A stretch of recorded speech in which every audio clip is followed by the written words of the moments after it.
அடுத்த நாள் ராவ் பகதூர் எம்பி பிரதான் என்பவர் ஒருவருக்கு ஒரு ஜதை வேஷ்டி கொடுத்த போது அவரை தாஸ்கனு அந்த ஏழை சிறுமிக்கும் புதிய உடை வாங்கி அளிக்கும்படி கேட்டுக்கொண்டார்.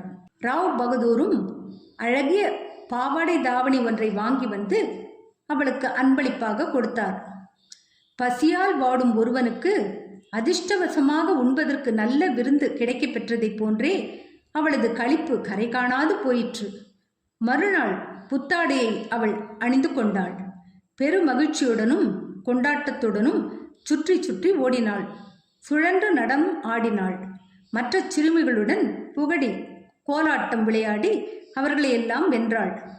அதற்கடுத்த நாள் அதை வீட்டில் பெட்டியில் வைத்துவிட்டு தனது பழைய கந்தலையே அணிந்து வந்தாள். ஆனால் முன்தினம் காணப்பெற்ற மாதிரியே அதே அளவு ஆனந்தத்துடன் காணப்பட்டாள். இதை கண்ணுற்ற தாஸ்கனுவின் இரக்க உணர்ச்சி புகழ்ச்சியாக மாறியது. அச்சிறுமி ஏழையானதால் கந்தலையே அணிய வேண்டும். ஆனால் தற்போது அவளிடம் ஒரு புதிய உடை இருக்கிறது. அதை அவள் பத்திரப்படுத்தி இருக்கிறாள். பழைய கந்தலையே உடுத்தியும் எள்ளளவும் துன்பமோ மனச்சோர்வோ இல்லாதபடி அவற்றை அவள் தாங்கிக் கொண்டாள்.